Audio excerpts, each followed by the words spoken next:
What is up, guys? Cardfight here, and today I'm here with another video. This is another heart-to-heart video, just talking to you guys about, my card game experiences and whatnot. And what I want to talk about recently is I got back into Vanguard. Yay! So if you guys didn't know, Cardfight Vanguard has, been a game that I've been playing for a long time. I took a couple of breaks. I took a break in V era, and I took a break in D era as well. The only format that I did play a lot in was from the original set 2 all the way until the end of G. I played a lot during there. And if you guys didn't know, one of the reasons why I quit was because of the reboot. I think a lot of people quit because of the reboot. It really made people not want to play a game that will be suddenly get rebooted. And so going into D, I wasn't super optimistic. But now that D has been around for 2 or 3 years, I think. When was the last time? When did D come out?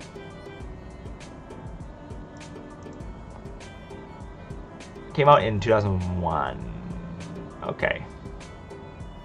Okay, so it's been two-ish years since D come out, and I feel like it is now a good time to come back. And here's a few reasons why. There's also a few reasons why I don't like the game right now, but I think I have more reasons to like the game than I do have a reason not to like the game. First up, casual play is super fun right now. There's a lot of decks that you can use that don't feel completely horrible, and they feel like they have a even playing ground with a lot of other fun casual decks as well. Competitive wise, I think there is a problem deck, but I think they might address that soon if they haven't already, as of this video is released. But yeah, looking at the current the deck pool in the game, I think there's a lot of really interesting decks that I'm interested in playing and are pretty viable, I think. And I also look at the chart, and it feels kind of diverse. I know it is, I think, a team tournament, so people are forced to play different decks than their teammates. And so that will kind of create some artificial diversity, but nonetheless, I think there is a wide enough amount of decks in the meta right now to make the game interesting and to make me want to play the game. So yeah, looking at the list, I think one of the decks I'm playing, if you guys don't know, is Minerva, and Minerva is pretty viable right now. I did buy the playset when it released in BT8, and it got some new cards in BT11 as well as a new promo, which makes the deck pretty good. So I am very happy with that. One of the things I have to applaud Bushiroad is they know how to make one card that can bring back a old deck into meta relevancy. So that is really nice. However, that is also a gripe I have with Bushiroad. They made the card that can save the deck into a promo, which is a bit of a problem when you look at the prices. They're not cheap. The promo is not cheap. I think buying a playset of this promo will cost more than the rest of the deck, which is a problem. I think it is a problem. I don't think this is healthy for getting people to play the game. Honestly, if I didn't like Minerva so much, I probably wouldn't buy these. The other one I think was, where was it? This is looking at the main set cards. The cards are really cheap. They're really affordable, very cheap, very good for players to get into the game. But when you're looking at the promo, you're like, oh wow, okay. I don't know. I need to buy these for my deck to not get ruffle stomped. Like, I think the Eva promo is another really a good example. You really need this card for the deck to function well, and this kind of locks people out of playing that deck. And I don't really like, you know, the promos being so expensive. But of course, it is supply and demand, and if you are playing it in more tournaments, you do increase your chances of getting these promos. And you can also probably get promos off people who pulled it in the tournament pretty easily as well. But one of the problems I have in Hong Kong, at least, is tournaments, they do happen, but they're not super frequent. Also, one of the problems is the times that happen. They usually happen on a weekday night when some people have work. Work culture in Hong Kong, you know, a lot of people overtime, and sometimes when they get off work, they probably won't make it in time to go to wherever shop is having the tournament. Transportation is really convenient, but the problem is the times they start at 7 p.m. So usually people get off work around 6 or 7. So if you get off at 7, which I do, it's not, I just can't attend the tournament. So I just can't have a chance to pull the promo. And usually players will sell back the promos to their friends. So, you know, kind of sucks if you don't have friends. I have friends, but you know, not all of them play in tournaments. So that's also another problem. And so one of the other alternatives is to order the promos from Japan, which is also kind of expensive sometimes. If you don't have a way to buy promos, it's going to be pretty expensive. You either need to have a proxy, or actually you most definitely will need to have a proxy in order for you to have them shipped over to Hong Kong, which might be a problem. And the prices that you pay, you also have to pay a premium on top of whatever price you're selling it for. So it's going to be even more expensive. Of course, another alternative is to just go to Japan, which I will be going to Japan in... Well, I am going to Japan in... Oh, why is it blurry? I am going to Japan in the end of the month. So I'll probably buy whatever I need from card shops then. Hopefully that will make the cost for me playing the game a lot lower. There's also a lot of other decks I want to build as well. Just because they feel very fun. They sound very fun, and I kind of want to try it out. So yeah, I think Vanguard is a great game. The main gripe I have with it is just the way they distribute promos. It's not very healthy, which is why I like how Digimon does things. The shop promos are the alt arts, all existing cards. So I think that is the way. Of course, cards like that don't really retain too much value, but I think it's okay. I think that is fine. It's just I don't know. Like looking at before the reprints, like this was really expensive. And if you want to play Overlord, you should play it. And then what was the other card? Where's the Blaster one? The Blaster one is also pretty expensive, and that hasn't gotten reprinted yet. But I think she's a little bit cheaper now. Where is it? Like these dolls, they're kind of expensive as well. And book promos are... Don't make me start with book promos. I don't know... book promos... Book promos are just hard to get. I mean, there are ways to order them, but they are... yeah, I don't know. Book promos was another problem I had with Digimon as well. So this card is kind of cheap now. So it's 2,000 yen. 2,000 yen for the foil one. Probably grab a playset as well because I want to play PBO. But yeah, I'm looking for these, so I'm gonna try to get some. If I can't get a playset in Hong Kong, I'll probably have to get a playset in Japan. So I'm going to be buying a playset of these and a playset of the EVA promos, and that's going to cost a fortune. So hopefully my wife doesn't kill me for buying 40k yen worth of promos.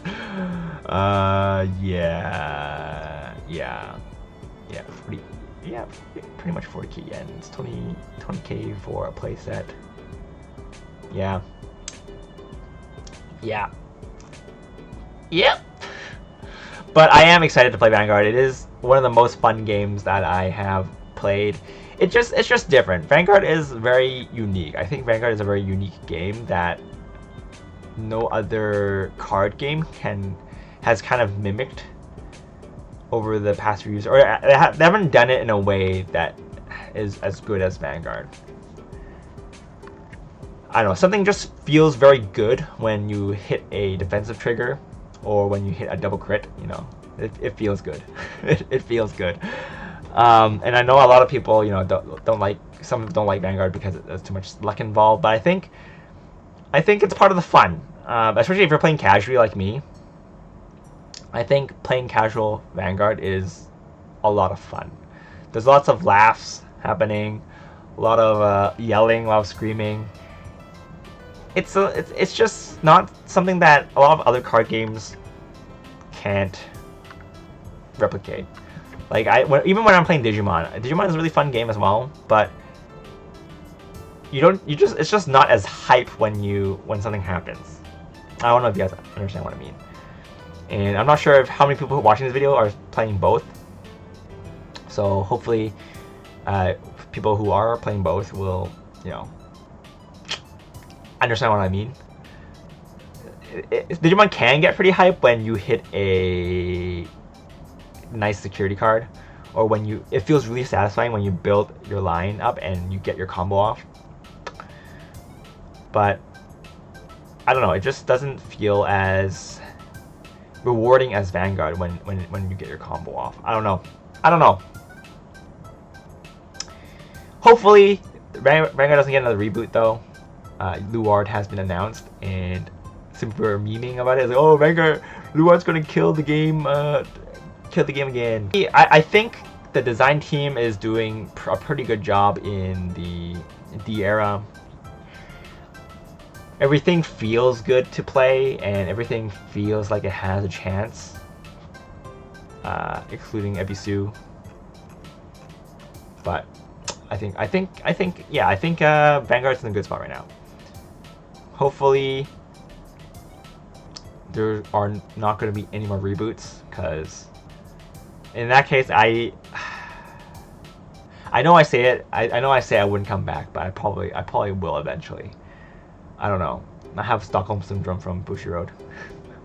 I think one of the reasons why I was so disgusted with Bushiroad before was because I bought everything I started from B2, but I built every deck up till GPT 14.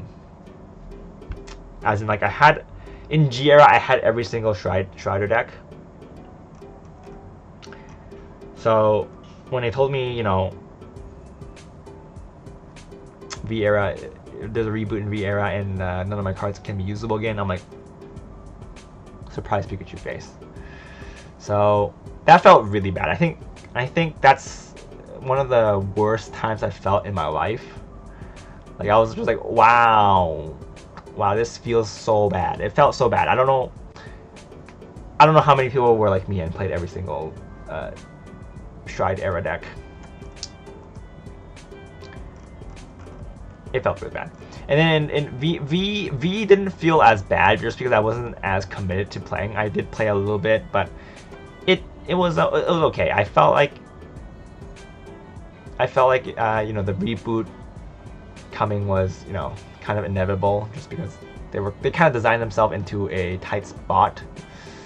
So I'm just like, yeah, reboot is fine. I don't appreciate it, but I kind of see how they need to do it.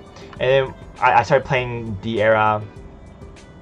I played the first, I think, 5 sets. First 5 sets casually. BB5 I did open boxes just because, you know, my boys came back and so I had to, you know, support my boys. So I did buy a couple boxes for them, and I stopped again. I stopped until DBT8. I didn't even buy the lyrical stuff yeah, I didn't even buy the lyrical stuff. I stopped until BT8. I did buy the Minerva stuff as well as the Lukier stuff, just because I like those two. But I only played it really casually, so it was kind of it's, bought some stuff. And then I didn't play again until DBT11, when, you know, there's just two very big reasons why I'm playing. Two very big reasons why I'm playing Vanguard. Two very big ones. And then, yeah. Hopefully I think I'll be sticking around for a bit, moving forward. Just because I feel like there's enough cards in the card pool that makes the game interesting now. One of the reasons why I felt the beginning of D was so stale is because there weren't really many options in the format. Sure, there were like 10 decks that you can play, but only like 3 of them were good. Like 3 or 4 decks were good, and so you only saw those 3 or 4 decks. And when DBT4 came out, it was kind of the same thing. So it was like 4 or 5 sets back to back with just like the same stuff, and I was like, this is kind of boring. So looking at the deck pool now, I was like, okay, this is a diverse pool. I think I'll have fun playing with all these new things. And I think the way they're releasing cards in the main booster now is very interesting. Like, I think having the alt arts, like this Jon Snow ass mofo, like it's pretty interesting. Like, it's a different art style, different card. It's a different card name as well, but he is treated as agreed on. So I'm like, that's a pretty interesting way to do it. I think that's pretty cool. And hopefully they'll introduce some other, you know, interesting IPs. And also, I think, was it DB10? No, I think it's DB11. Mushi King is also pretty interesting. Wait, was it? Yes, EX, yes. So I think the way they're sprinkling a little bit of collab cards into the game is very interesting as well. So overall, I think Vanguard is in a good place, and probably sticking around. So if you guys want to see more Cardfight content, then you guys can probably stick around as well. Because once I feel comfortable enough with the game again, I'll probably be making more Cardfight Vanguard content.